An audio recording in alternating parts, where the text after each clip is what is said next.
You're listening to the Native Plants Healthy Planet podcast, presented by Pinelands Nursery. Here are your hosts, Fran Chismar and Tom Kinezic.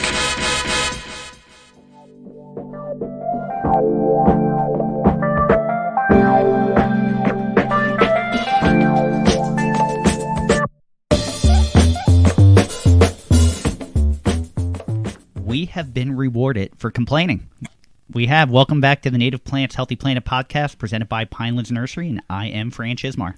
And I'm Tom Kinezic, and Fran, I've listened to you complain for years now, and this might be the best thing that's ever come of it. Now, my trick that everyone in the office knows that I have learned at a previous place of employment that if you preface any complaint by saying, you know, I'm not one to complain, but people listen because they take you for your word. Yeah, they don't think you're complaining. But I complain all the time. All the time. And I just say, you know, I'm not one to complain. But so that's why. But yeah, it worked.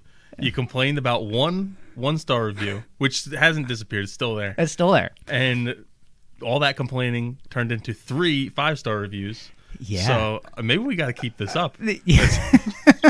If we get in that rate of return, that might be what we have to do. That balanced out really good. I'll take 3 for 1. So if someone wants to throw another 1-star review out there, if I can get another 3 5-stars, that's a good compromise. Yeah. I'm not sure exactly what the ratio would be to make sure we still have a 5-star podcast overall, but what drives me crazy is when you look pretty simple math, and I just can't do it on the fly. But when you look at the reviews on the podcast app on your phone, it says we have a 5-star review. But if you look on the podcast website, it says we have a 4.8.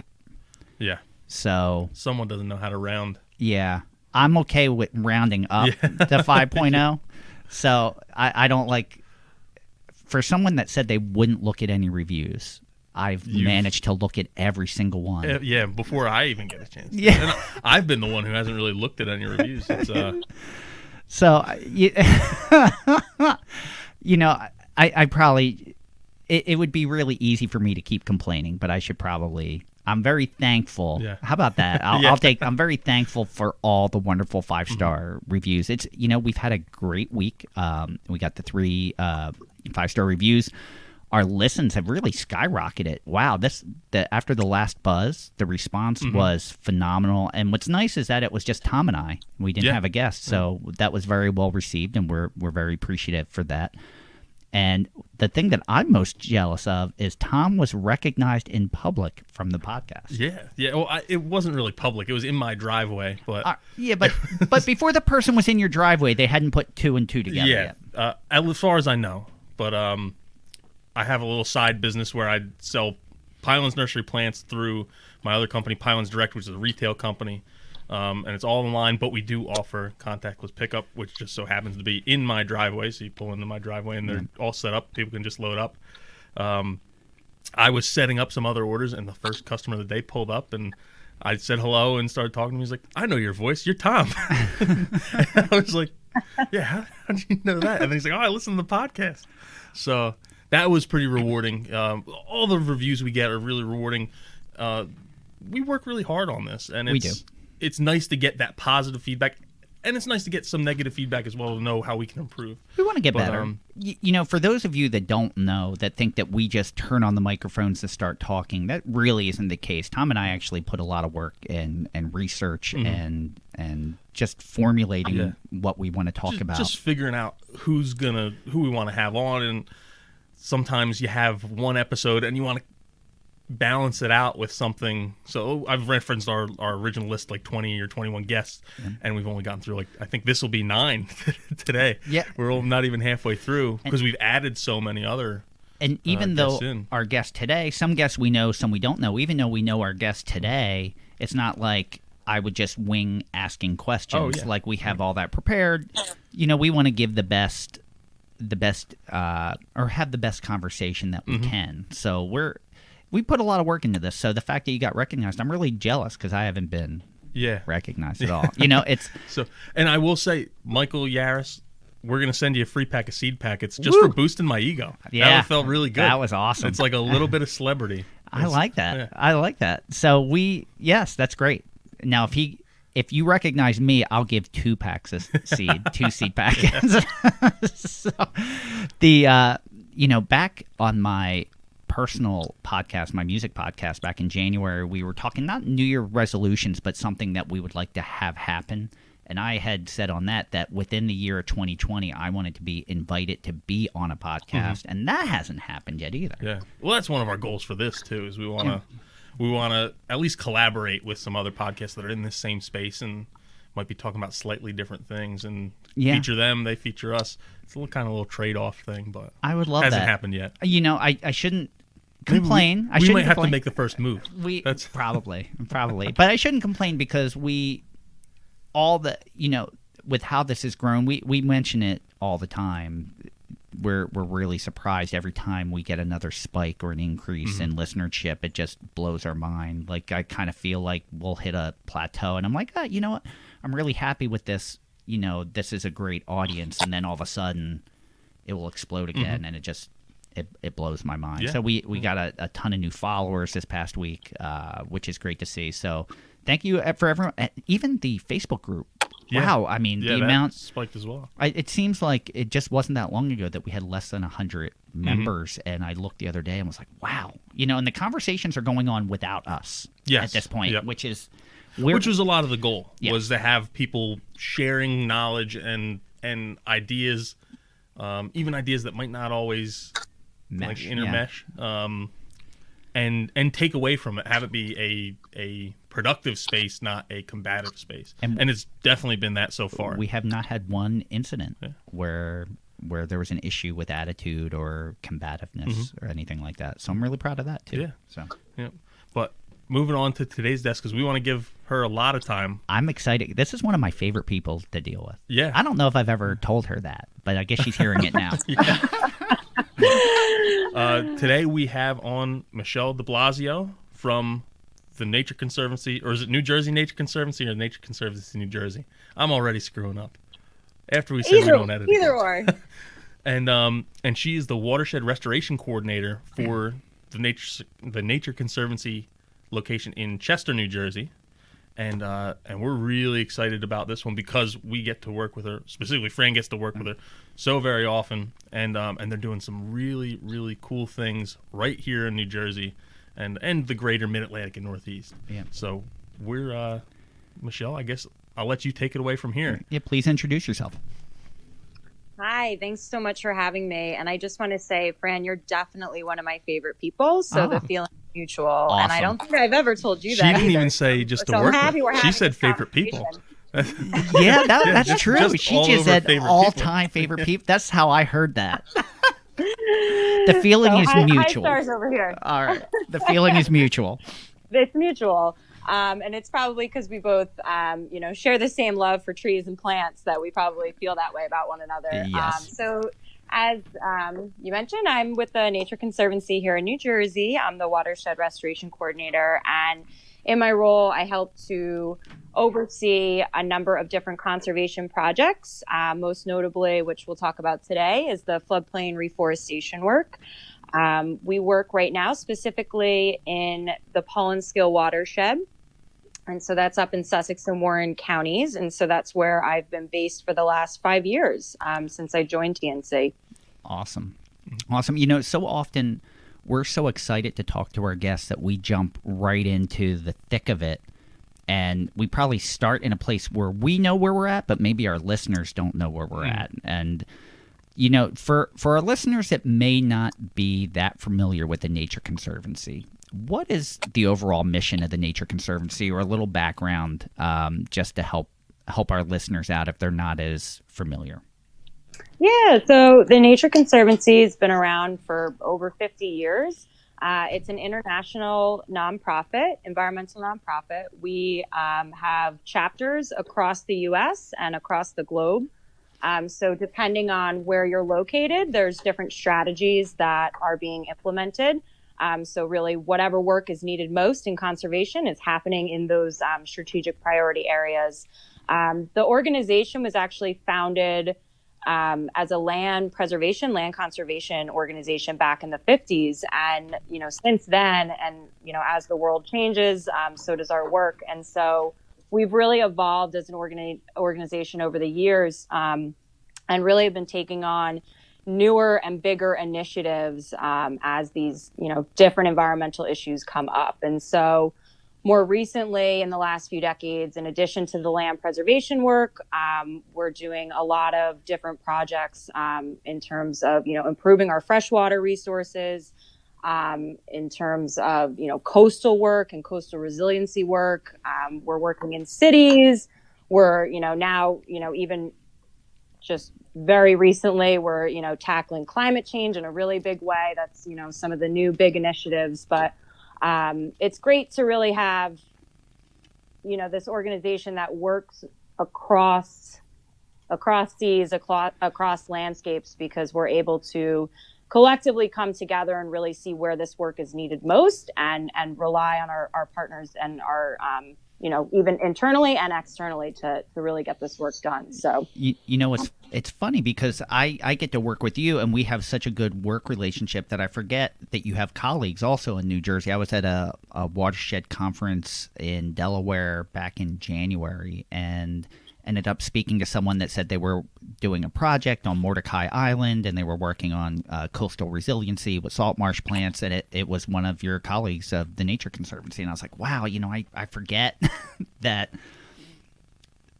how much work you're doing on a local level. And it kind of brings me to my next question, which, when I was younger and I first learned of the Nature Conservancy, probably back in the late 80s, I'd say, because I had a boss of mine that urged me to donate to the Nature Conservancy.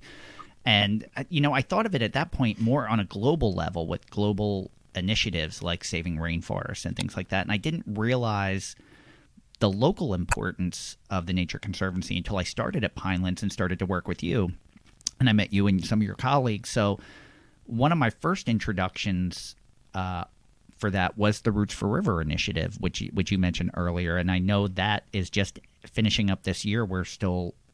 I just took another call today about Roots for Rivers project. So I know we're getting close on that. Can you expand a little bit on that for our listeners and talk about that program? Yeah, so the Roots for Rivers program, it's definitely one that's near and dear to my heart.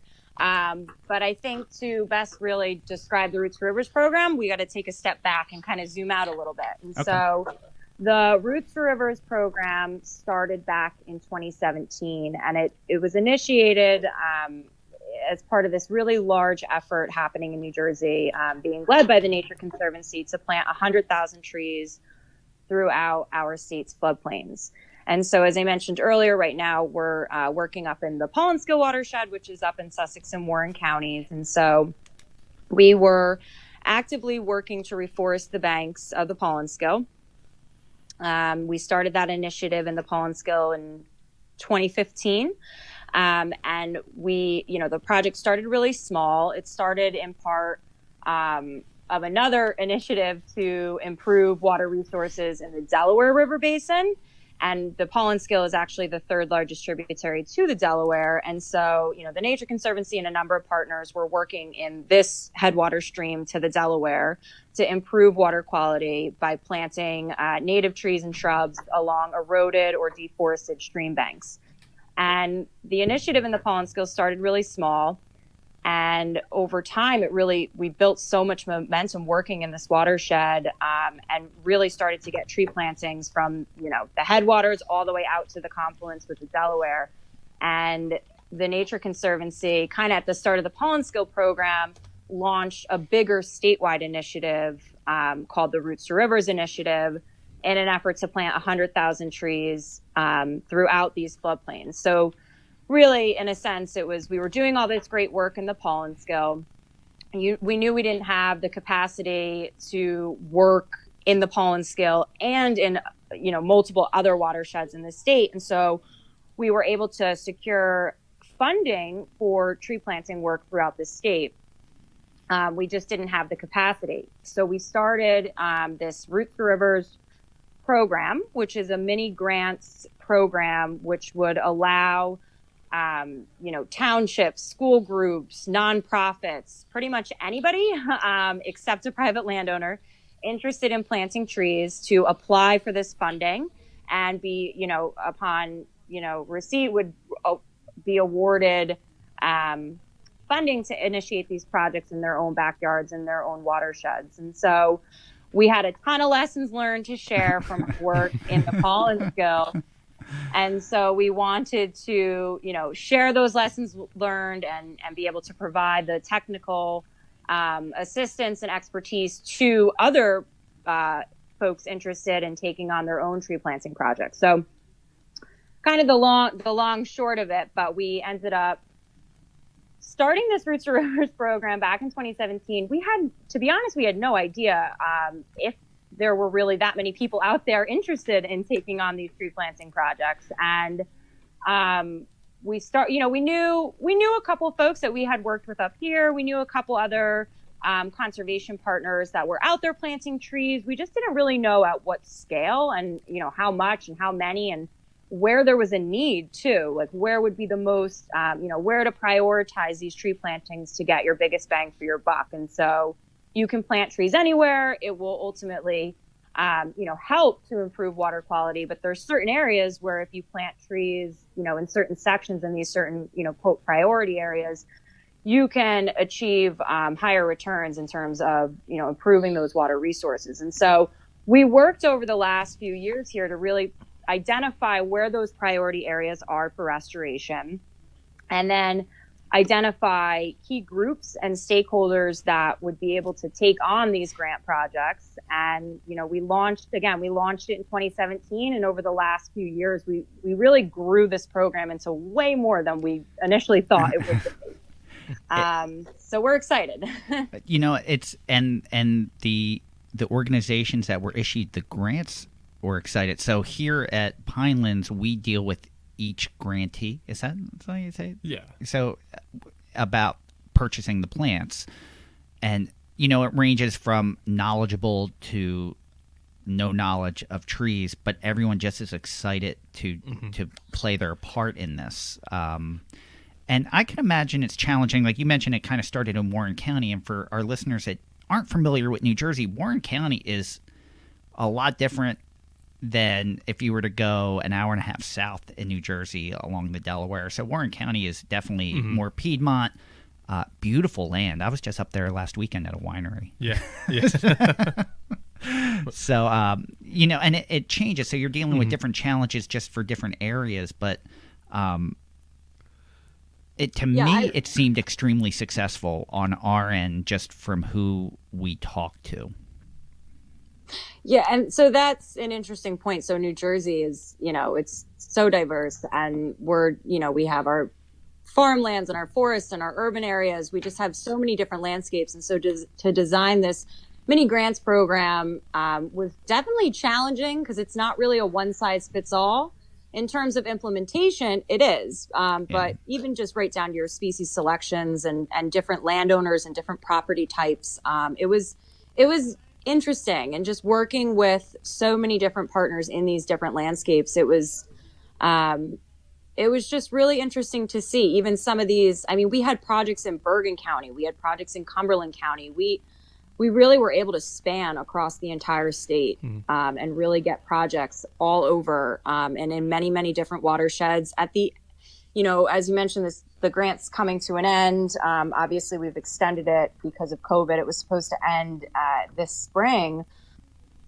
But at the end of this year, we'll have about 89 different projects that went in the ground as a result of this as a result of this program. And we'll hit that, we'll be close to, it'll be well over 100,000. Final numbers will, Wow. I was just going to ask that. Yeah. I was going to ask how many grants and did you end up meeting the goal? And because that's a short amount of time. Yeah. Like that really is not, there's, you could think of a lot of initiatives nationwide. Like you could think of New York City, when Mayor Bloomberg did the million trees in 10 years, which was 900,000 restoration and 100,000 street trees over 10 years to do that. So it was spaced out very nicely. And I know the New York Restoration Project matched that, or you think, I know the Chesapeake Bay Foundation right now, Yeah, the Pennsylvania watershed is 10 million trees in 10 years.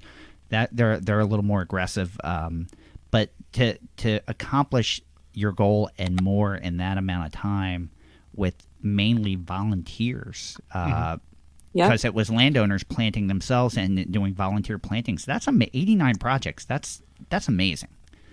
Yeah, and so we had this pollen skill watershed-wide reforestation program happening at the same time as the Roots to Rivers program. So those two programs combined allowed us to meet and achieve that 100,000 tree goal.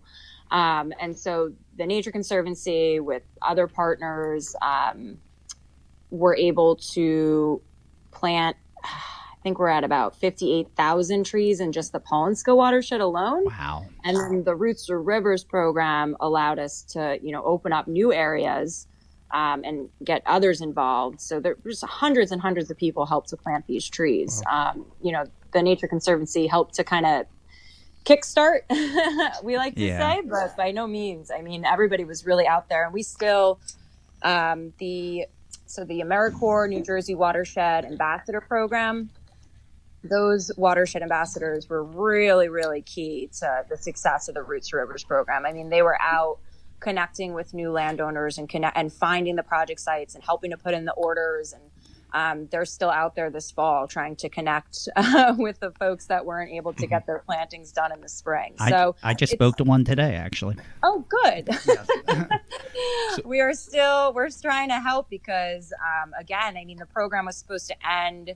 So the goal was set in 2015 to plant 100,000 trees throughout New Jersey's floodplains by 2020. And so we were all geared up, ready to, hit that finish line. And then, the pandemic kind of put a halt to that. So now we're trying to still see those projects happen. We've, figured out new and efficient means of getting this work done in light of COVID. So, we're able to get out there safely. But I think things have just been a little, even the nurseries. I mean, I've heard from a lot of people, they're not, everybody's kind of low on stock, which you'd think maybe wouldn't be the case initially, but yeah, I mean, we're glad to hear that. But I think part of that was when COVID hit. It's during the nursery industry's major period of producing plant material. You produce plant material in the spring so it can root by the end of the year, and people had to make a really tough decision at that point. Do we have the money to pot? Yeah, you don't know what. Like, we made a lot of tough decisions because we didn't know. Well, how long is this going to last? How we sell, or most of our sales come in the spring, at least over 50%. So how's this going to affect that? If we pot it, can we sell it? Yeah, even when producing, we had to completely change how we did production to have people 6 feet apart and make sure everyone's wearing masks. And because that, you're taking a little bit more frequent breaks because it's just harder to do things. It was, we had to change a lot of things and we had to make those decisions in like a week or less time frame. It was really I think we quick, made like some of these decisions. We were supposed to do some stuff on Monday, and we made them Sunday night at like 7:00 when we were finally saying, okay, this is what we're gonna do. It was challenging. Stressful from a nursery end, It was definitely challenging, and everyone had their challenges this year. So it was. I think that's part of the reason why maybe there's a shortage of plant material. And then even if you want to gear up now for next year, there's such a disruption in the supply chain. Yeah. Can you get the pots? I'd say the other thing that really attributed to that is you had. I mentioned my retail business in the beginning. I had by far our best year ever because people were home. They just got a stimulus check. They had a little bit of money to spend right in that planting season. And you talk to a lot of the garden centers or people supplying the garden centers, and they're saying, we were sold out of stuff, and there was no way for us to get more. Yeah. We could have done a whole nother cycle of plants, and the plants weren't there for us to get. It's been interesting. This pandemic completely rejuvenated the independent garden center, which they were having troubles competing with box stores. This completely changed that, and they weren't prepared for that. They weren't expecting that. They were preparing for business as usual. So there's a lot of really interesting facets about this year. With the AmeriCorps watershed ambassadors, how many I speak with a lot of them, but I know nothing about that program. So I don't know Yeah. anything about them, to be honest. So the program, when we started working in the pollen skill, one of our partners that we work with, the Wallkill Watershed, Yeah. yeah, so Nathaniel, you're seeing those I guys. do, So yeah. we always were hosting planting events with the ambassadors back in 2015, 2016. And when the Roots to Rivers program started, we were like, oh, that would be a great way to connect all these, most of the ambassadors just graduated college. They're looking for experience. It's an AmeriCorps program. It runs like any other program. And so, not having, instead of just getting them out to come help plant the trees, we were like, this is a really great way to train them on how to start a project and implement it from start to finish, and also give them a little bit of expertise with like the grant writing world. And so we engage with them, and the way the ambassador program works is they have different service projects, again, similar to any other AmeriCorps program, where they get service hours for completing different tasks. And it's a pretty standard program in New Jersey. They do water quality surveys, they do educational stuff with the different local school groups, and there's about 20 ambassadors that are on every year, and they're divided by watershed management areas, which are defined, in New Jersey. So you have this local presence or this local ambassador in each of these distinct watershed management areas. And every year they leave a running record or journal, if you will, for the next year's ambassadors. So those connections and projects maintain year after year. And so when the new ambassadors come on in the fall, they can look back at all the service projects that the, previous ambassador had worked on in that area. And so when we introduced them to the Roots to Rivers program, it was great because they were able to maintain those relationships and go and check on those sites, and, year after year. To be honest, tree planting in the Roots to Rivers project, it was never considered one of their service projects that was initially like eligible for points, or I'm not actually as familiar of how they actually get the check mark. Okay. It might be a point system, but we worked with the program coordinator to say, hey, look, we have a really great project for them to be involved with every year. Is there any way you can add tree planting, reforestation to the mix of different service projects that are eligible for them to, complete their hours? And we started doing trainings with them, in class and field trainings where I'd go out for like an hour with them and, give them the backstory of why it's important and why we plant trees, and then, how to prioritize and find the areas. So we turned it into a much bigger effort with them. And it was more than worth it, I would say, because they brought in more than half of the projects. Wow. Like those 89, they definitely brought in more than half. I mean, they were out there so excited, so engaged. And the ambassadors are great because not only can they help folks at, the municipal level who are maybe a little stretched and they don't really have time, they don't have staff or capacity to coordinate and lead these projects, but they want to plant at their town's park. The ambassadors were a great way to give them somebody to help lead those projects and order the plants and, help with, administering the grant and securing volunteers and setting up work days and things like that. So they were, critical role to the success of the program. And now as as the program's ending, we're hoping to continue the partnership with the ambassador program over the next, 5 to 7 years, because now that all the trees are in the ground, we have to take care of them. Stewardship's a big part that everyone overlooks. We need to make sure that they're surviving. And, one of the things that is required by the grant is protection. And so when you plant the tree, you have to protect it with a plastic tree tube protector, which, protects from wildlife and deer browse and keeps the rodents from girdling. But, at the end of the day, and all I say is we have a lot of plastic out there and we can't walk away. I mean, we live by the leave no trace motto. So, the trees, we need them to survive, but we also need to clean up all those work sites, and those tree tubes can stay on the tree for up to five years, potentially even 7 years for the slower growing species like oak. So what we're trying to do in the next few years here is, engage with the ambassador program to help with that stewardship effort and continue to be in the conversation with all the past Roots for Rivers applicants, so all those 89 projects, to continue those relationships and be there to help, get those materials out of the field, properly dispose of them, recycle them, and really be able to, it helps us to track the success of the project. To be honest, we thought about launching a bigger tree initiative for the next 5 years. And, through the strategic planning process, one way or another, it didn't go through. It's not in our new strategic plan at the Nature Conservancy. But one thing that did come up that was really clear is that stewardship is so important. And we just planted, we helped to plant over 100,000 trees in New Jersey. Our best bet is to, collect information on those sites and, really do our part to ensure that those 100,000 trees are there and they're surviving, and, thereby helping to improve those water resources throughout these local watersheds. So we're really hoping and excited the next 5 years brings us lots of really great information about this work at scale that we can then reassess in 5 years and, maybe launch another initiative. Who knows?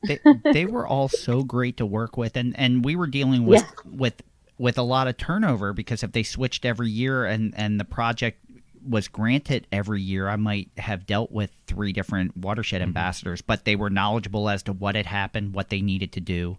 It was a great program. And it's the fact that, and stewardship is such an important part, just a perfect example. So this past weekend, we took a historic train ride through Phillipsburg, New Jersey, in Warren County, right along the Delaware River. And someone, it was beautiful fall color, and you're kind of going through a buffer area, and you can't quite see the river. And there was someone on the train who was like, they should cut down all these trees so you could get a better view of that river. And I just had to laugh to myself, and I'm like, I'm not going to say anything. I'm just going to bite my lip. That's the thing. I mean, I've spoke to so many landowners over the years, private landowners, because I work very closely with private landowners in the Pinelands watershed, and so many folks that live right on the main stem Pinelands, they don't want trees. They like to maintain their mowed lawn because they want to see the river. Yeah. So I think it's just kind of how we manage the land. I would always say to landowners is, we can put in shrubs so they're lower. But ultimately, you want plants holding in that soil, holding in the bank. And so there's always kind of a way to manage it for both people and for the wildlife and the critters and the water quality. There's kind of a middle ground. Yeah. Is there, out of all of those projects, is there one that stands out to you that you're like, wow, this one, like, is there one program that if you had to showcase, is there one that stands out to you? Of the Roots to Rivers? Yeah. Gosh, there's a lot. Let me think. I have so many stories that are so close to home, just working with so many different people. I think one of the beginning stories, which it showed to me that the project was successful and it was working. So 2017, it was down in Kingwood Township along the Lacatcon Creek. Okay. So it's a trick up to say. One of the watershed ambassadors had applied. It was the first year we were doing the program. We, still had a lot of kinks to work out. And she got permission from the town, Kingwood Township, to plant trees at one of their local parks. It was, like most tree planting projects, a little bit of a disaster at first, right? Like, your deliveries come late, or the species you want aren't there. Like, there was just a lot of lessons learned. There was a lot of, the lady I worked with that was overseeing that project. It was a lot of back and forth, but at the end of the day, she got the project done. She had a bunch of volunteers come out and help plant, and that was in 2017. And then the next year, another project application came in for the same project location, but the following year it was from the town. Mm-hmm. And so it was really interesting to see that the ambassador was able to make the connection with the town, make the connection with the locals at the park. And, by the next year, they identified new areas to plant at that same park. And now this year they had the town involved. The town was all in, was applying, and we still, I think they've applied every year since. They just had they're still extending that planting area. One thing, so they've been at it at their local park for the last 3 years now. So it's cool to see something starting really small, like most things do, just like this program, and then turning into something, bigger and better at the end. one thing that you may not even be aware of is that Kingwood Township has become a steady customer over and beyond the Roots for River program. So, so it's nice to see how that initiative changed the way municipality thinks about their open space, which is so great to see, and we completely encourage that. But yeah, it goes well above that. I love that you picked that one as an example. Yeah, that's pretty interesting. There's, and I think it's really, this program was really great for a lot of those open space areas. It was the grant itself is probably some of the easiest funding you can get your hands on in terms of the application and the process. We made it very straightforward, very simple for people with limited capacities to be able to, quickly apply and take advantage of the funding. And I know we had a lot of other projects that were happening on the Blue Acres buyout lots that the state buys out. So it was a really good, we were seeing these trees go in again across, in coastal communities, down the shore, in the, Bergen County, urban areas, farmlands. It was good to see it spread out.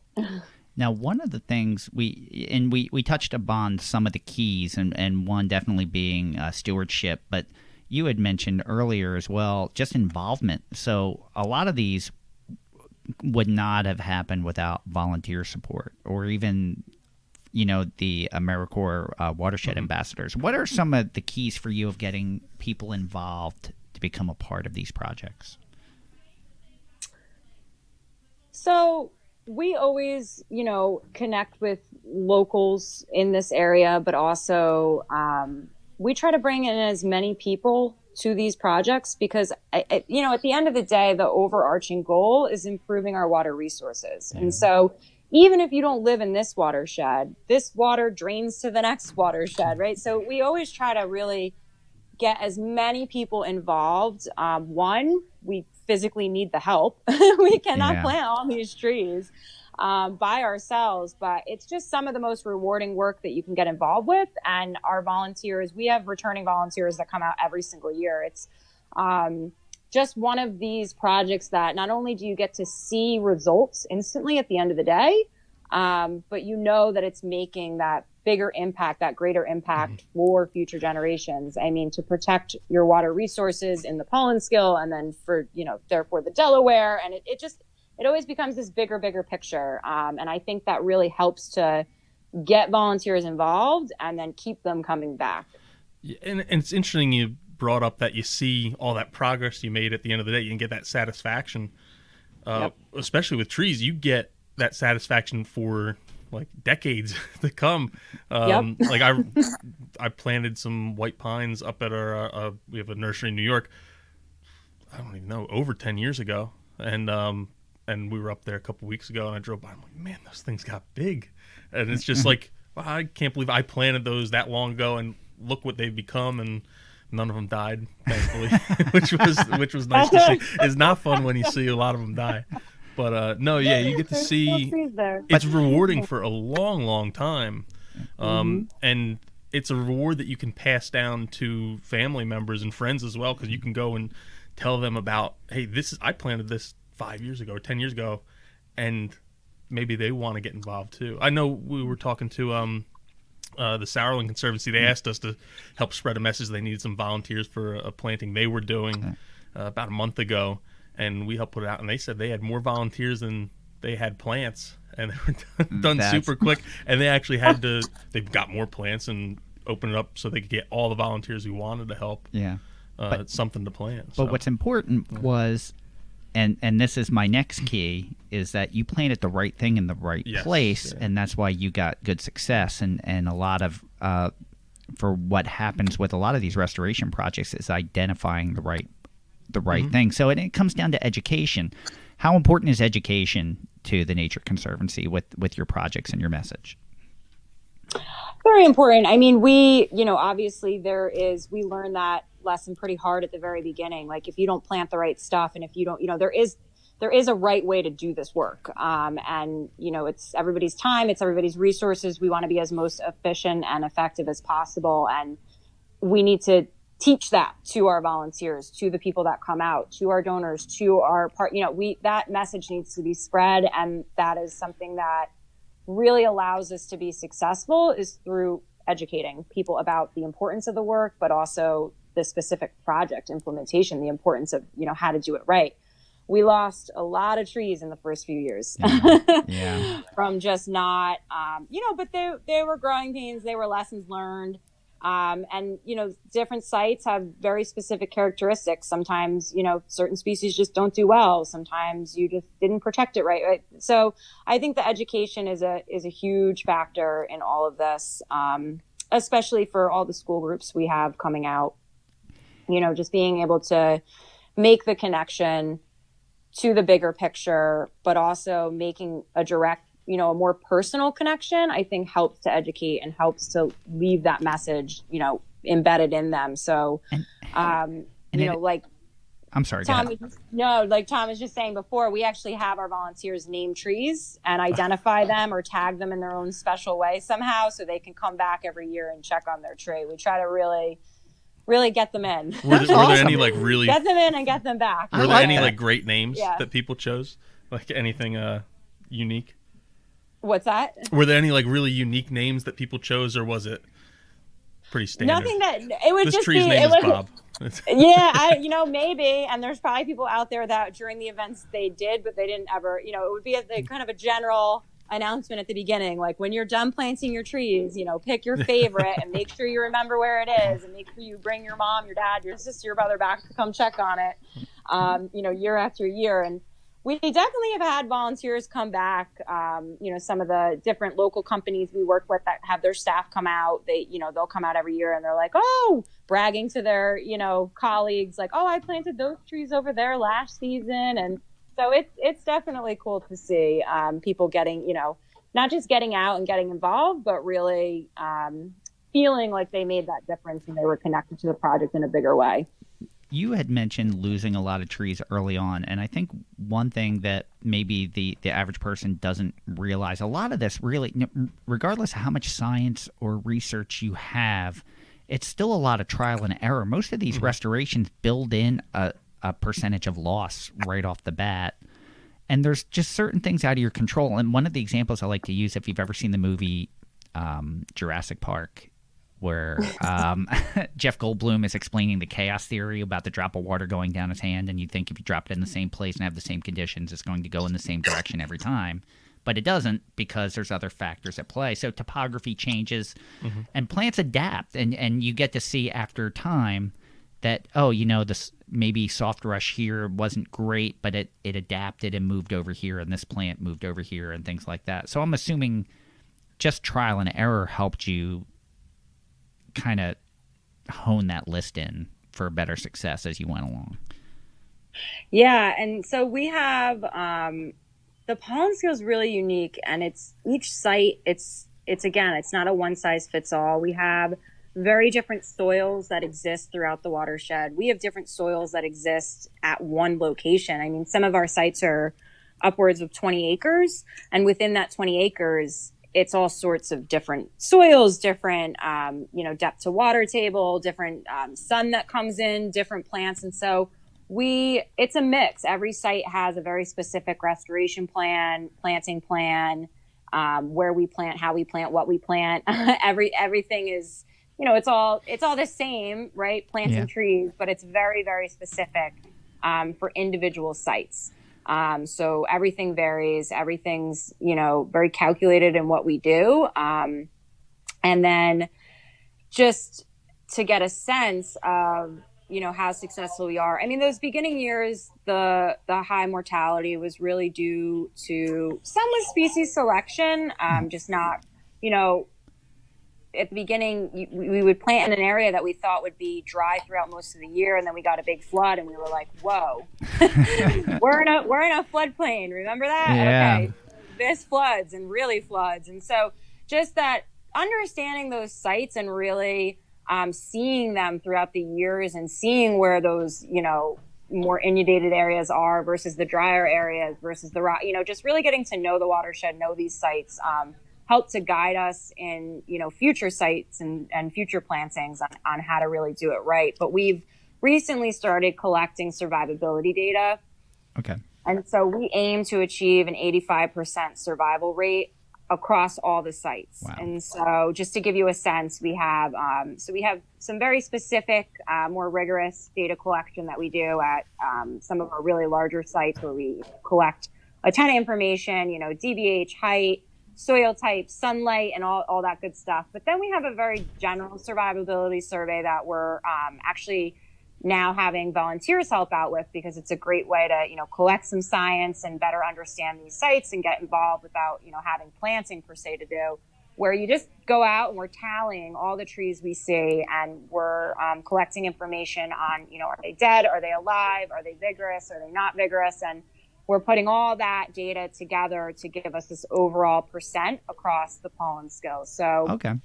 out of we have almost 140 acres that have been planted, 140 acres across the watershed that have been planted, and with about 58,000 trees. And we're ranging from 84 to 96% survival across all the sites. Wow, that's incredible. That's a great number. That's a great number. And We're excited. Yeah. I was going to say, I'll just point out for our listeners at home, that's one of the biggest differences between restoration projects and your at-home gardening is with restoration projects, it's really on a population level. You're factoring in everything and knowing that there's going to be stuff that's probably not in the perfect conditions for that plant, or even survivable conditions for that plant, just by the nature of how that site changes really day to day. It could just be that you have a drought and that plant needed a little bit more water than it was getting in that spot just from when you planted it, and the rest of the year it would have been fine. And it's not like someone's watering it. It's not like Nope. there's a water source or even a no means to one's water really- 10,000 plants. No one's coming to save that plant. It's about the population Yeah. surviving, not necessarily every single one. You have, go ahead. I'm Sorry. sorry. No, it's okay. I'm sorry. No, we taking that into consideration and knowing that it's not our backyard. We're not landscaping. It's not, nobody's going to be out there watering it and feeding it, food or anything like that. Like it's really just you plant and you just take care of the trees. You keep the vines off. You try to mow back around the tubes. You make sure they're protected from wildlife and see what happens. But we've experienced really interesting things at some of our sites. So some sites that have a really high nutrient content in the soil, but in these very distinct areas, not across the entire site, we were seeing that the trees were growing so fast that the roots actually weren't developing as fast as the top of the tree. And so we were experiencing these really big tip-ups, and we couldn't figure out what it was. And so we had NRCS come out because we were like, we're going to have a big problem if this is very characteristic for this whole site, right? And so we found out that it was just these certain pockets at this site had just like super nutrient rich soil. And these trees were just growing like nuts and the roots didn't have time to catch up with the top of the tree. And so they were tipping up. And these little things that you just don't, you don't think of, or you can't plan for. We find that happen at the on a nursery level in growing seasons that are wetter than normal, because the roots don't have to stretch to find water. So they're not developing the way they should because they're not getting the stress, but the tops are growing far beyond their root system. So it's challenging. It's almost, you think on one hand, oh, this is great, we're getting all this rain, we don't have to water anything in. But on the other hand, it's too much is still, harmful. It's like, wow, I really need some dry weather. We even had an instance of this. We talked about all those little micro factors that can affect the plant. We were trying out a new sustainably sourced media. It's actually made out of recycled paper. And when we planted them, the pH ended up being way different. And me being a knucklehead didn't test the pH beforehand. And we were wondering, hey, the tops of these plants look terrible. You have our normal media and this other media, which was supposed to be just as good, if not produce better plants. And they look awful side by side after a month. And then I pulled the plants out, and the roots on this, it was a tiny little plant. And you pull out the roots were bigger than that full lush plant. And it was just the pH was different. And I think the watering it was like requirements. 7.0 versus 6.2. Yeah. So, which is pH wise is a pretty drastic thing, especially in the plant portion of it. But really, it's not that far off in the grand scheme of things. And it was just that little change. We used something to drop the pH, and things took off. Huge difference, yeah. And but it was interesting just seeing how that pH, like the roots were so much better, but it was a tiny little top versus a huge top and less roots. So. Now, I was going to ask, and it may not be that big of an issue, because I was going to ask you about invasives, but with the percentage, survival percentage has been wonderful. Have you found on these projects invasives being an issue? They're there. They're, an issue. I will say that, so most of our sites that we've planted, they're abandoned agricultural fields. Okay. Mostly they were used for cattle. And so most of the sites that we've planted are covered in reed canary grass. And so our, mentality was if we can get a foot in the ground with our, woody species, we can hopefully get some competition in the soil and in the root system. And over time, the trees will grow and, essentially shade out the reed canary grass. So that was, in most of our sites, that was the biggest invasive culprit. But more recently, as we started to, I don't want to say run out of lands to plant on, but as we kind of planted all the low-hanging fruits and, these large areas covered with reed canary grass, some of the sites we've planted recently, we have a lot of multiflora rose and barberry, autumn olive, and, battling invasives, it's one of those things. So in a sense, okay, if they're covering the stream bank, in a sense, they are holding in and maintaining the soil. Yeah. Like they're destroying the diversity factor on all levels. Like you don't have any natives, they're a monoculture. But in terms of water quality, we've really had to identify, and some of these sites, like what's the time, what's the worth it's going to take to yank these out of the stream bank and plant natives. Like we look at the overall site and the composition, and if there's still some natives coming in, sometimes we'll just leave it be, and we won't actively remove invasives. Some of our sites we do. We get in there, we depending on what it is, we cut them. We'll apply like a cut stump application to some of the bases to kill the root systems. I'd say the vines, mile a minute, is probably the most problematic at some of our sites, because it encroaches and blankets over the tree tubes. Gotcha. So when the trees are young and they're not up out of those tubes yet, you'll just have kind of a sea of mile a minute.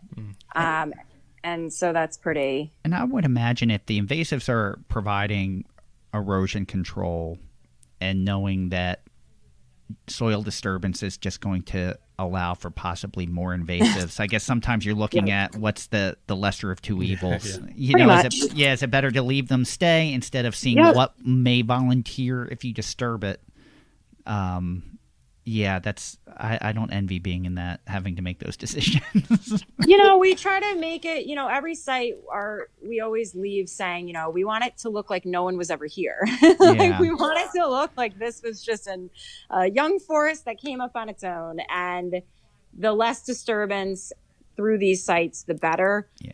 They've already historically been disturbed, which is why we're trying to restore them. So the less disturbance, the better. But sometimes you have to, if it's a problem. But I'd say in the pollen skill particularly, we've been able to find enough land that is doesn't require too much invasive species management. Awesome. And still allow us to restore a lot of these, right next to the river in these floodplain areas.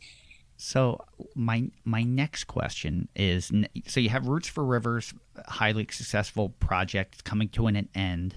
What's next? What is the next initiative for you at the Nature Conservancy in New Jersey? So we have a lot of fun stuff coming up. Awesome. One thing that I didn't mention that has been going on that will continue to go on is we have an extensive water quality monitoring program.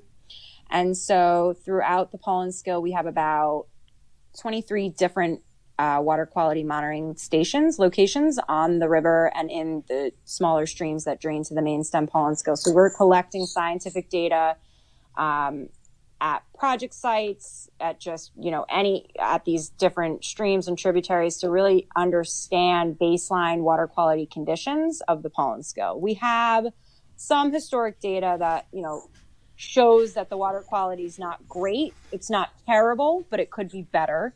And so we really want to have a nice, 10-year baseline of this watershed that we can, document, record, see all the projects that are going on the ground, like the tree plantings. We do a ton of land preservation work. And then recently, and for the next few years, we'll be working on dam removal projects along the main stem of the pollen skill and then throughout other river systems in the state. And so the water quality monitoring program will continue for the next 5 years, hopefully more. The more data, the better, the more we can say. I mean, all these different projects we do in these landscapes, it's going to take decades to see changes to the water quality in some of these areas. So yes, if we plant trees and we know they're surviving and reproducing, we can assume that they will increase, improve rather water quality over time. But the hard science data that goes with that story is probably going to take a lot longer to show up. So in addition, as I just mentioned, the dam removal stuff. So we had this really big tree planting initiative for the last 5 years. And for the next 5 years, we're really hoping to take on more dam removal projects and really incentivize dam removal projects to increase aquatic connectivity across the Delaware River Basin and beyond in New Jersey specifically. So we have a couple different initiatives going on. We have 3 different dam removal projects that have happened or are happening on the pollen skill. So we're really, to me, I think we're going, bigger and better in terms of improving our water resources here in the state. I mean, majority of the dams in New Jersey, I don't have exact statistics in front of me, but they're obsolete dams. They're no longer in use. Most of them, it's, failing infrastructure. You have liability issues in most of them throughout the state. Any big major flood could take out any of these storm rather could take out any of these dams. And so there's a number of different issues that go hand in hand with, having this old infrastructure and these dams in place and just leaving them there. So we're really hoping to jumpstart statewide initiatives to really start going stronger with initiating dam removal projects. We've actually seen a big increase, not just in New Jersey, in PA as well, in New York, just dam removal projects, which is pretty exciting. Yeah, and they're fascinating because it was such a technological advancement at some point to put in these dams, and now we're looking and seeing all the I don't want to say damage. I guess negative impacts. Yeah, negative impacts that they've created over time, and how important it is to take them out. But it's knowledge I don't think has really reached the public, at least en masse yet. A lot of people look at dams and say, oh, this is pretty cool, and not, this is something bad that should probably be removed. And I've mentioned this on the podcast before in a previous episode, but, when you think of New Jersey, you think of the Meadowlands, which was originally a freshwater watershed on the Hackensack until the Dutch started damming the Hackensack for farming purposes. That was all Atlantic white cedar along that, and then once they started damming it, it became more brackish and saltwater and killed all the Atlantic white cedar. You have Phragmites come in and take over, and no one's farming that anymore. It's just completely, that changed that whole ecosystem there, from productive to really not that productive, and now it's being restored. Not restored, because you're not going to restore it to freshwater, but it's being fixed into properly functioning salt marsh species. So it's like that's just one example of the negative impacts of dams. So. Yeah, if you think about, I mean, rivers, they're dynamic systems. They want to move sediments through their systems. That's one of their sole purposes in life, is to flush downstream. And when you start blocking and backing up all these rivers, you're going to have kind of a mess to the ecology around the river system. And I think in theory, a couple 50 years ago when dams were going up, they served a purpose. They were put up for a purpose. And it's, in recent times, we don't use these dams for what they used to be used for. So whether it was, a hydro dam for power or, a diversion for agriculture, for irrigation, we're just not seeing them being used anymore. And there's no reason to not take them out. Yeah. To restore these rivers back to their natural free-flowing state. The dams on the Pinelands I can give just for examples. The Columbia Dam sat at the mouth of the Pinelands about a quarter mile upstream from the Delaware, and it was the largest dam in New Jersey. And we, alongside with a number of partners, were successful in removing that in 2019. And the Pinelands is, serves as historic spawning grounds for migratory fish species like American shad that, come up from the Atlantic, come up the Delaware, and use smaller tributaries like the Pinelands to spawn.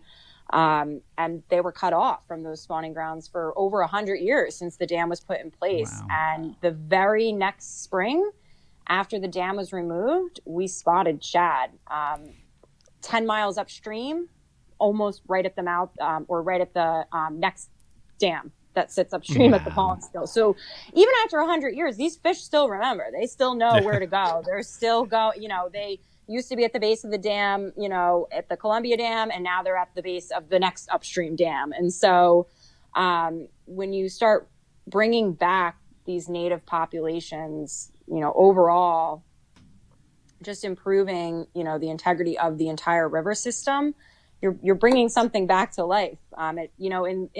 In the big picture, 100 years isn't that long for some of these systems. So we're really excited. I think we're, I'm hoping to see it become more of a norm in New Jersey, like you see in Pennsylvania, for these dam removals. I think it's a great initiative. They're big, complex projects, but not all of them. So it should be interesting. I think we have our work cut out for us. That is for sure. I love those success stories. Yeah. And I was going to ask, as you started that story, if that was I couldn't remember the name of the dam, but where the American shad started coming back up the year after, and there you go. You finished it. There you go. But yeah, it's a unique challenge, and it involves one of my favorite professions. I was going to ask you, what's your favorite profession? My favorite profession is a fluvial geomorphologist. I love that name for a job, and it's a pretty cool job. You're playing with rivers, and you need to be smart with math and really be a good engineer to figure out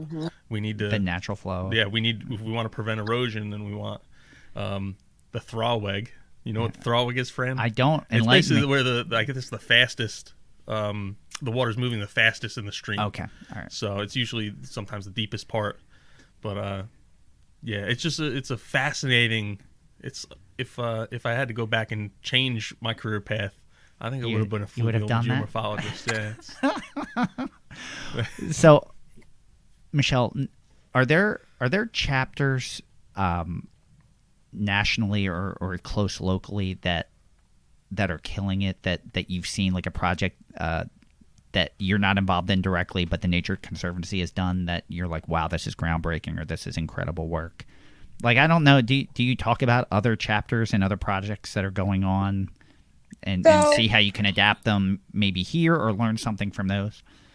Yeah, so we do our very best. I mean, as I mentioned, it's an international organization, but I will say one of the good things about the Nature Conservancy is I think every year, even, I've only been here for 5 years, but every year they try to think of new ways to connect us and, really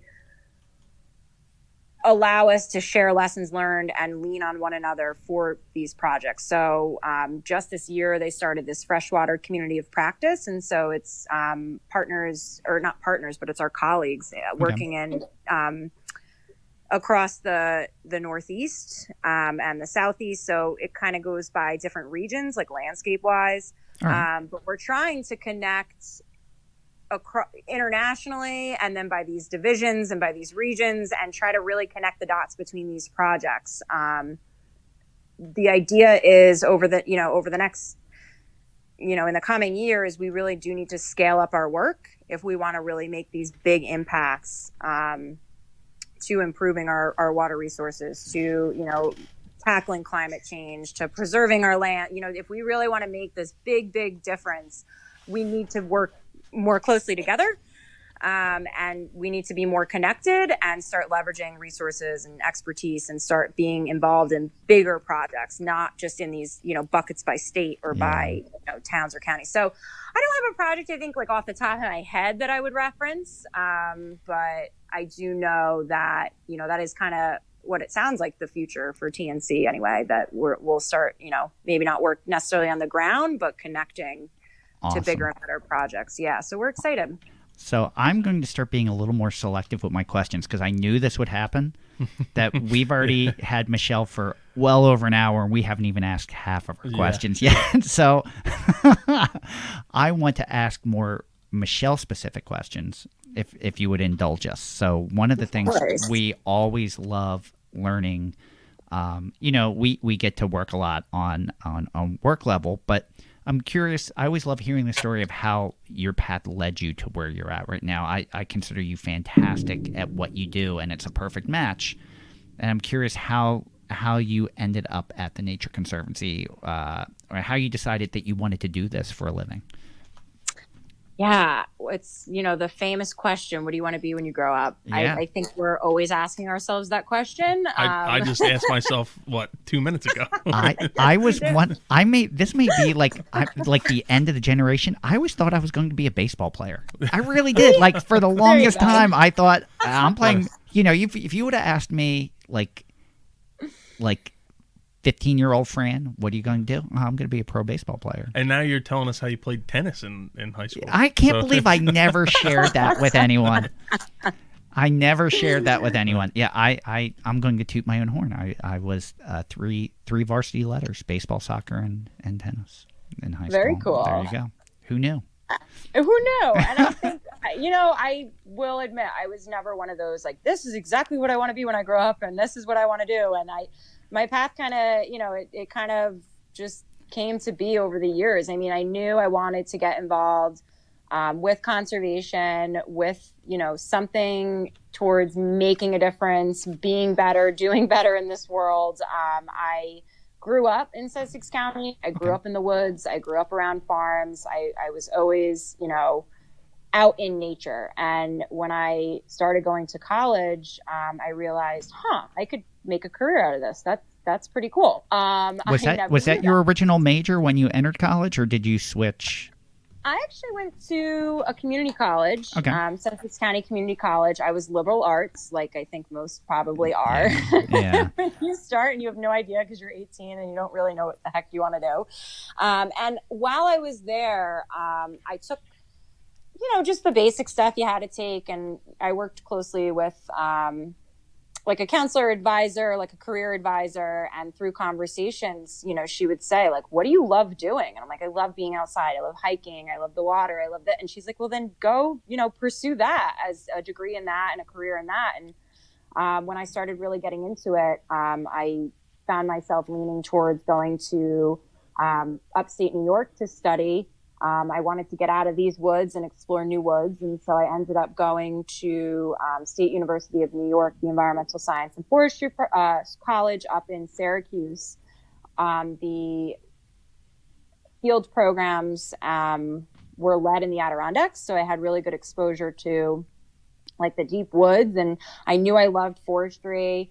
I knew, I still didn't know, I'll be honest, when I was about to graduate, I still wasn't 100% sure what I wanted to actually do. I knew what the things I was interested in, but it's hard to kind of formulate a job out of it. Because it depends on what's available. And when I graduated, there was a short-term position with the Nature Conservancy in New York, and I got hired as a part-time employee or a full-time, short-time seasonal where I was working in the wetlands off of Lake Ontario, doing wetland restoration.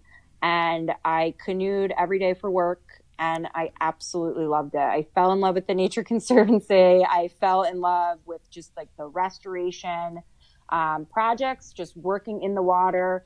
It all kind of started coming together for me, and I came back to New Jersey to look for work with, a very strong interest in working for the Nature Conservancy again. And lo and behold, there was a position open in New Jersey, and it happened they had just started working in the pollen skills. So the work was just starting when I started with the Nature Conservancy. So I always say it's luck or timing or whatever you call it, but I basically found, at this point, looking back, my dream job right in my hometown, which I never in a million years would have ever thought that would happen. So being able to work doing what I love in my own backyard, in my community, has definitely made it a bonus. And also working for an organization that I, respect and admire, it's another bonus. So that's all. I would love to kayak or canoe for work every day. Oh we do have a pond. Yeah, we have our pond, and we need to clean out those filters at least once a week. I don't want to do that. But I like, it's. I love learning that though. Like, not everyone realized that. Like, Kelly Gill went to college to be an artist and switched later on. Tom, we even talked in the Pinelands episode. You originally this wasn't your career path. No, or what you thought it was going to be. Yeah, I was going to be. First I was going to basically go into agricultural credit was my plan, and then it was like one class. In like one instance in a class, we had a guest speaker, and he said, "Oh yeah, we don't hire anyone from your school," which was completely untrue. There was a whole bunch of people who got hired the year before me, a whole bunch of people who got hired the year after, and then then that set me off. Oh, if I can't do that, being a teacher sounds pretty cool. So I was going to be an agricultural educator, and then just kind of turned out that I was like, I'm really sitting on something that could be great. My parents have developed this awesome business. It's something I love. I'm passionate about. And whatever I'd want to do, this would be a great launching pad. It was going to get me a lot closer to getting where I want to be than, especially being a teacher. I'm so glad I didn't take that path now. And I am too. You're good at this. Like, this is a natural fit for you. I think you're bringing a whole different aspect to this nursery than it's seen in the past. So, and I was going to be a baseball player. Yeah. All right, you want to hear the story how that changed? Sure. All right. See, this is a story I've never told on the podcast. I have new stories. Yeah. So I thought I was going to be a baseball player, and I probably wasn't major league good, but I was good, And I remember in junior high, the high school coach coming down to see, and he had told the junior high coach that I was the best number 3 batter he'd ever seen come through the school district. So he was excited to get a hold of me, and when I hit my junior year, which should have been my starting year on varsity, and I'd made varsity, I had slumped like I'd never slumped before. I'd never had a slump in my entire life. And it's interesting, I didn't realize it until after I read the book Moneyball, and Billy Beane kind of goes into what type of baseball players there are, and there's ones that forget really easy, and they're the ones that are most successful. And then there's ones that have to work really hard and be a student of the game, which is kind of how I was in soccer. And then there's ones that were just naturally good and never thought about it. So when they have an issue, they don't know how to correct it. And that was me. So as soon as I never had to think about it. I just always knew how to do it. So as soon as I slumped, it crushed me. So I spent my entire junior year sitting on the bench. And on the last game of the year, the coach sent me down to JV at the very last game of the year. I hit a walk-off home run to win the game, and I never touched a baseball glove or bat again. That was it. I'm like, I'm playing tennis next year. So, which I was talking about how great of an experience I had doing that. So everything happens for a reason. So. But everything happens for a reason. I think what I've learned over the years is it's good to be flexible and keep your options open, because everything's always changing and evolving. Even, I think as soon as I mastered this tree work, I'm now given different opportunities to work on dam removal. So it's, I think it's always good to keep your career open and not be so set it's good to be in your ways. curious. It's good to constantly be creative and to learn new skills. Otherwise, it gets very monotonous and boring. So the fact that you were able to have this project and have it be successful and have it end and get to move to the next one, which has its own challenges, and you can make it equally as successful, and it makes everything different. And that's one of the things I like about here. There's constantly new challenges. Even just dealing with a pandemic this year has posed a whole set. How has the pandemic affected you and your work at the Nature Conservancy? Yeah, so I typically hire 3 seasonal field staff every year, and they are the backbone of our field work. So all those trees that get planted, it is those, our field staff that are out there day and night. Not night, actually. We don't make them work at night, but they're out there, and they, help to collect all our water quality data. And so I had interviewed our 3 new seasonals that were scheduled to start, I think it was like the last week of March. And our office had already, shut down. We were trying to think of ways to get them on board, and things were just getting worse and worse. So we ended up forfeiting those positions this year. And this is the first year in 5 years that I did not have a seasonal crew. Wow. So it was sad for sure. I definitely was a lot lonelier this year. We'll definitely say that. But it was, it was good to me, there's always a light at the end of the tunnel. It was a good year to regroup.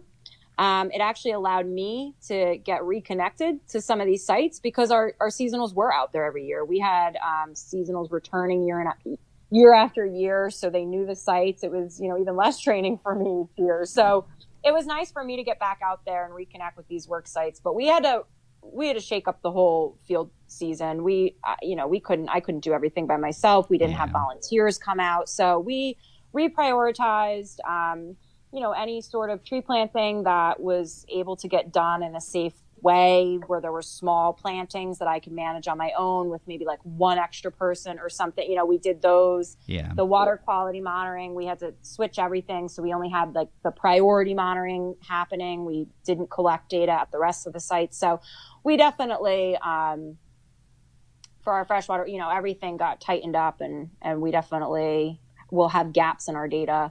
A lot of the tree planting sites, didn't get done. I'm trying to finish them up this fall now that things are, not back to normal by any stretch, but we're a little more prepared. Yeah. So now we know, like, we can go out, we can do things in a safe way.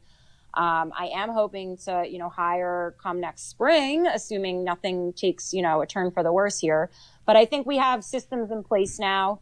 Our office has been closed on a soft close, so only folks that, essential business that need to go in are going in. Everybody's working from home. So it's, it's been different. I'm very jealous of your office, by the way. When I came up to visit you the last time, and I got to see because it's in a is it a park that it's located in? Yeah, it's Morris County Park. It's one of their parks, and so we rent the Chester office. We rent the building for our office. But I will say, this whole work from home has really a few folks already worked from home. Yeah, we have a very flexible work arrangement, I think, at TNC. I was working, half from home, half in the office, so it wasn't too big of a change for me. But I think we're really starting, with thinking about opening up next year. I know we're thinking about, who likes working from home, who needs to go to the office. Like, maybe we don't all need to be in the office to do our job. Like, it's true. It's true. So it gave us a good opportunity to really re-examine how we work and how we operate. I mean, I, for one, was traveling all over New Jersey just for meetings alone. So just not having to travel all over the place for meetings anymore, that's just a huge time saver right there. So it's different, but we'll learn from this year, and hopefully as things begin to ease, or at least get a little bit better. We're seeing that just with trade shows. There's obviously no industry trade shows this upcoming winter for us, and there's one that it will be the first time in, I think, 31 years that I haven't attended. I'm actually a little relieved. Yeah. I'm actually a little relieved that I don't. It's the Mid Atlantic Nursery Trade Show in Baltimore, which is probably the biggest industry trade show on the East Coast, I would say. So wow, it'll be weird not going, but in the same respect, it's kind of nice to get a break. Yep. So, it was a nice regrouping year, is what I keep saying. Yes, definitely. So one question I wanted to ask, and we started this kind of with Kelly Gill, and it came off. It just kind of came out of nowhere, just naturally during our discussion. I think we've only asked it one other time, but it's a question that I love. If you could go meet any conservationist or ecologist, past or present, like if there's one hero in this field that you could meet and talk to, is there someone that you could pick? Yeah, I thought about that. I'll be honest, I don't have like a one person that's, oh my gosh, if I met this person, I would die. But I do think what interests and excites me most is like just the history of our landscape and how it's changed. And so to just be, tagging along with someone like John Muir on his, escapades through the West when it was back in the 1800s and, nothing was really settled yet. I think that would be most exciting to see for me, or to be involved in those just like early conversations of like how to protect this land and what we need to do to preserve it, as industry was on the rise and all that stuff. So it isn't interesting. Just think about like if you could be the sidekick of like John Audubon, like as he traveled and drawing and or Lewis and Clark, like wild. Yeah, that would be phenomenal. All right, I think to see it. Yeah. I think we have to get close to start wrapping it up. We have two last questions for you. Okay. Most importantly, how can our listeners get involved and help? What is the best way for them to contribute? Yeah, I think for now, the best way to get involved and contribute is to, reach out to me at the Nature Conservancy. We have, like I mentioned, we have over 100,000 trees that just got planted. We still have a ton of work to do in terms of cleaning up all of our work sites and pulling tubes and stakes out of the field that, were used for protection. So over the next few years, either helping to collect survivability data to track project success or helping to clean up some of these work sites would be greatly appreciated and definitely needed. Awesome. So definitely, feel free to reach out. How can they reach out and get in contact with you? Email, phone, I'm pretty available and flexible. So all right, throw out your email address. Yeah, you can reach me at Michelle, Michelle, period, de Blasio, Diblasio at tnc.org. Awesome. And then our main question, which we always end with, and then a final The most thought. important question. The most important question of the whole podcast is, what is your favorite native plant? Yeah, so my favorite native plant, it would have to, it's a really hard question for me, just by the way. I can imagine. Because I have a lot. But for the purpose of just, picking one to rise to the top, I would have to say a sugar maple. Ooh. I had one in my backyard as a kid that I used to climb daily, and it was probably my favorite thing to do growing up, was climbing that tree. It's one thing that for us, especially with climate change, sugar maples really aren't that visible near us anymore. That's not part of our landscape, and I kind of have forgotten about it. I grew up in PA, where like in Bucks County, there's still a lot of. Where was that, friend? I don't need to say that. But in Bucks County, there's definitely a larger population of sugar maples there, at least when I was a kid. So it wasn't until this past weekend when I was on the train ride in Phillipsburg, seeing all the sugar maples hitting their fall color. I forgot how much I miss them, like how much they really are. That's a fantastic choice. So. And who doesn't like maple syrup? So. I know. I was looking at all those trees going, man, I wonder how much we could get if we tap these. That did cross my mind. I did think about that. All right. So we always end with a final thought. This is when we open the floor. You can use this time however you want to use it. If you want to recap, or if you just want to tidy it up, or if there's something you want to talk about or promote or tell people how they can help, this is your stage. It's all yours.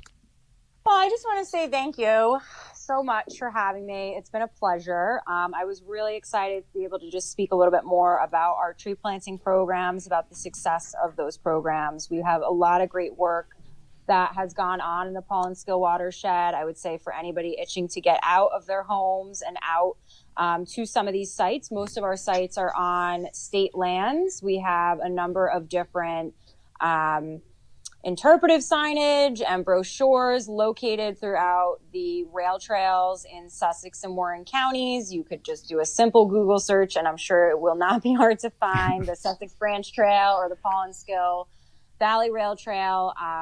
Get out, come see some fall foliage, check out all the trees we've planted.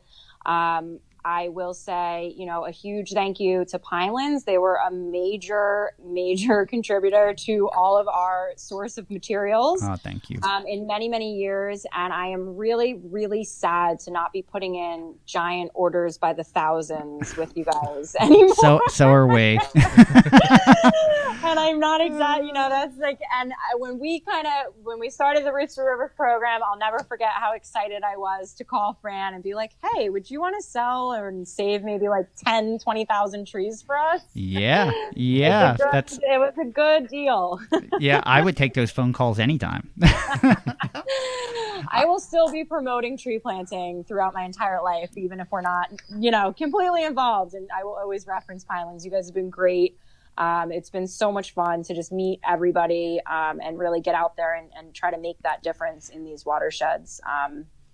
So thank you. We love being a partner with these types of projects and the Nature Conservancy, and we love getting to know the people involved in these. I was really upset our last customer appreciation dinner that I didn't even know you were there until we were heading in to like Michelle and I bumped into each other as we were heading in for the presentation, and I was like, I didn't even know you were here. I didn't get a chance to say hello, but those are the moments that I love where we get to know, the people that we work with so often, but we don't know them that well. Mm-hmm. So it's been a pleasure getting to know you and work with you, and we love all the opportunities that you've given us to work with you. So thank you so much.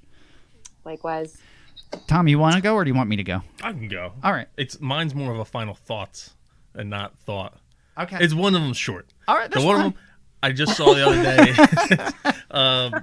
I saw it on Facebook. Marcus Gray, through his Monarchs on the Rough program, put up that there is a monitoring opportunity for their Monarchs on the Rough program where citizens can sign up and contact these golf courses to see how many monarchs are there or in all their stages of life. Awesome. Caterpillars, chrysalis, they can kind of help out with that. So there's a list of golf courses that we'll put up on our group page. It's already shared on the Pinelands Nursery page, but we want to put it on the group page too for people to find.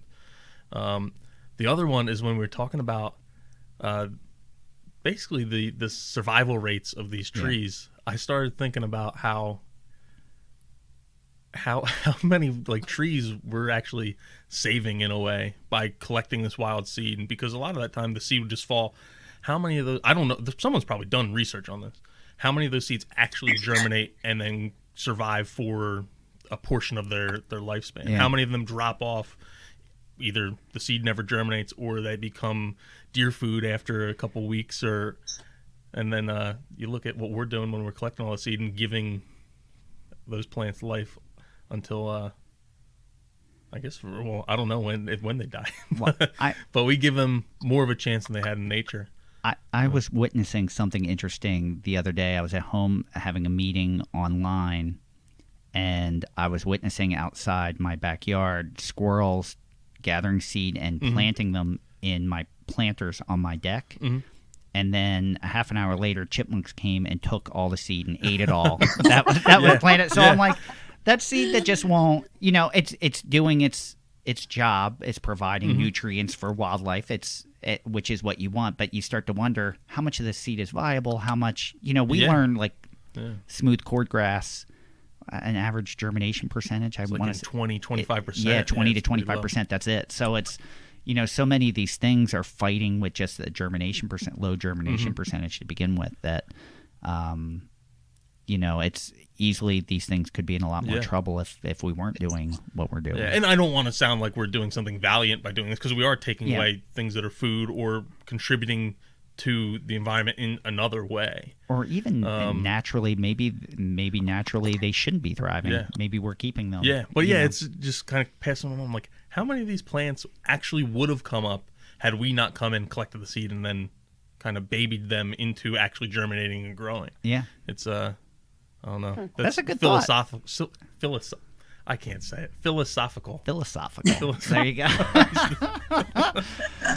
So my final thought, really, it's just for those of you that want to get involved, there is so much great work going on that you may not even be aware of right under your nose.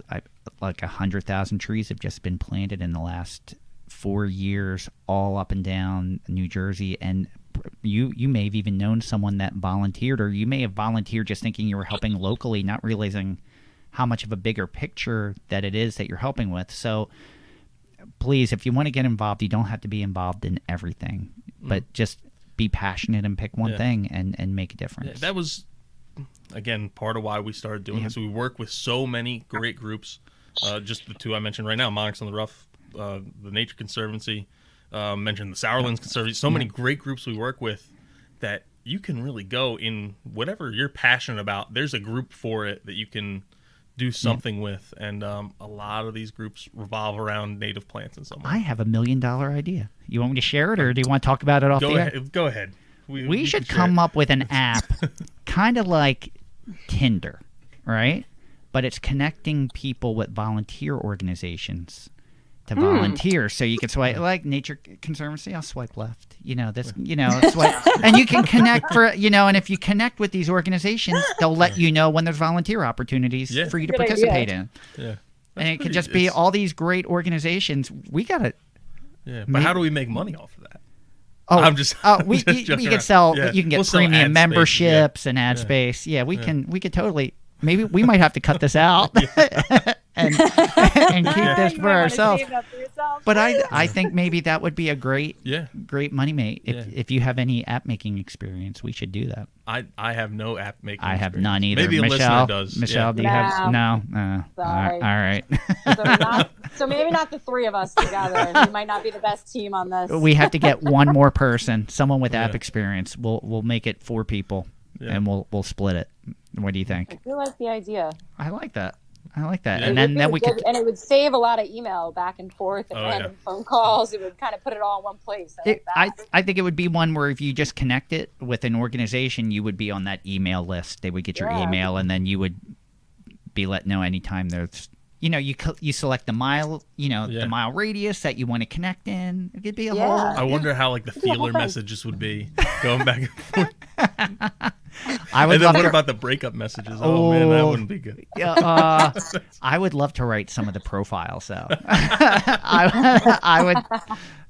I'm gonna start. Yeah. I'm gonna start writing some. Maybe I'll share one on a future episode of The Buzz. Yeah, that's a good idea. I think that's a good idea. So, Michelle, we would love to have you back at some point. Our goal is at some point this winter we're going to start a series for the podcast where it's roundtable discussions, where it will be one topic with a group of our peers. We had talked about having people on, just 4 or 5 people to discuss monarchs, or it could be dam removal. It could be a few things. So if you're interested, we'd love to talk to you in the future about becoming part of that as we move forward. Fun. We keep talking about it, but we haven't gotten there yet. I think probably we wanted to wait till the end of the year. We have so many organizations to feature, and we just keep adding that list. And now it's hard to. And then we've added the Buzz in too, so it's just it keeps growing. Yep. So. That's great. Sounds fun. Awesome. Cool. Awesome. Sounds great. So with that, we're about wrapped up. Thank you again for joining us today. We hope you enjoyed listening about the Nature Conservancy. Make sure you follow them at www.nature.org. On Facebook. Now, Michelle, you can add to this here, because some of these are the national organization we have the national ones. But then there's also the New Jersey ones. So I'd actually already put it. There's at NJ Conservancy for the New Jersey Nature Conservancy. I forgot what you told me was the national. I don't remember. But on Twitter it was at nature.org, Instagram was at the Nature Conservancy, and then YouTube is at Nature Conservancy. Oh, Facebook was the Nature Conservancy. Okay, Yeah. easy enough. What were some of the? Do you know the New Jersey chapter ones, Michelle? The New Jersey. This is full disclosure. I'm not on social media. Good for you. Good for you. I've been trying to really cut back. I've been making a very concerted effort to do less and less and less. Never got into it. So I believe it's Nature, NJ Nature or Nature New Jersey on Instagram. But if you go to the Nature Conservancy and then the New Jersey page, if you just search Nature, it'll all the different links to all the different avenues will be there, and then it has our current work. So it's the bigger organization, but then you can search for New Jersey and it'll bring you to like a New Jersey specific page on the website, and then you can follow the links to different Facebook, Twitter, Instagram, all that good stuff. Awesome. So I would love to give a big thank you and shout out to Stephen Marr for contributing our theme music, Funky Road. Do you think, as we continue with this, as we go into next year, and now that we have lots of listeners, do you think we'd ever open up to having like a seasonal theme song?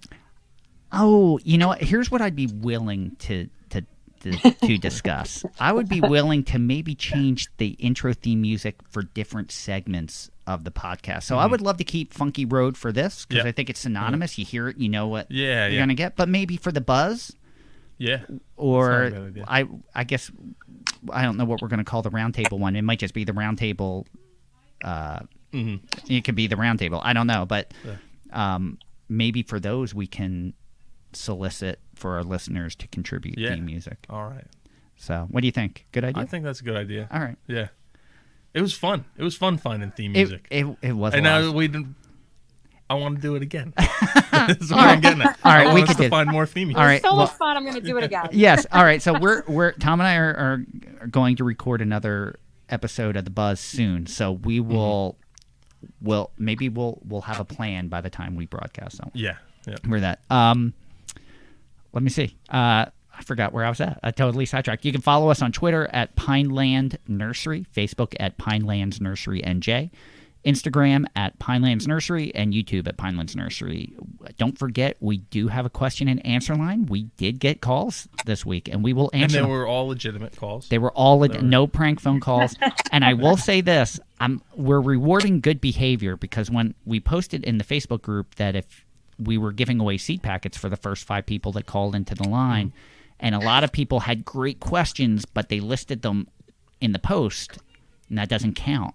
So if you want the seed packets, you have to call the question and comment line to participate. We'll answer those questions. The other questions I'm not gonna answer. So maybe I will. But you can call us on that line at 215-346-6189. I'll say that one more time, 215-346-6189. And you can ask a question or leave a comment. If we pick your question or comment, we will play it on the air and answer it on a future podcast, an episode of The Buzz, more than likely. And let's not forget the Native Plants Healthy Planet Facebook group. You guys have been wonderful. Welcome to all the new members. Keep it going.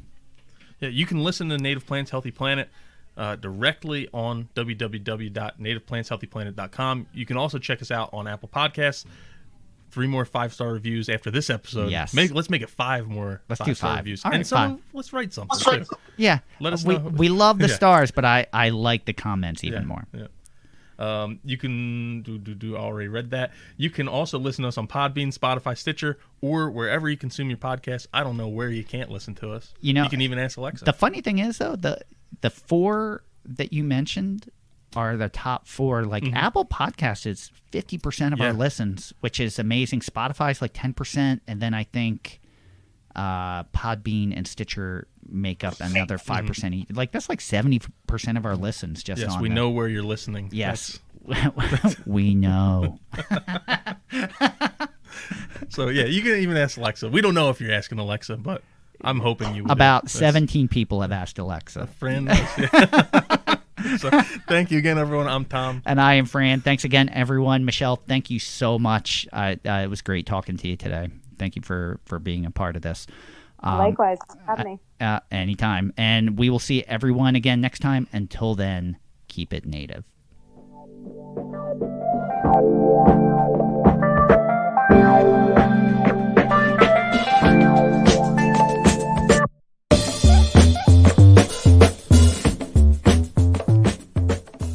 Thank you for listening to the Native Plants Healthy Planet podcast, presented by Pinelands Nursery. Remember to like, share, follow, and comment.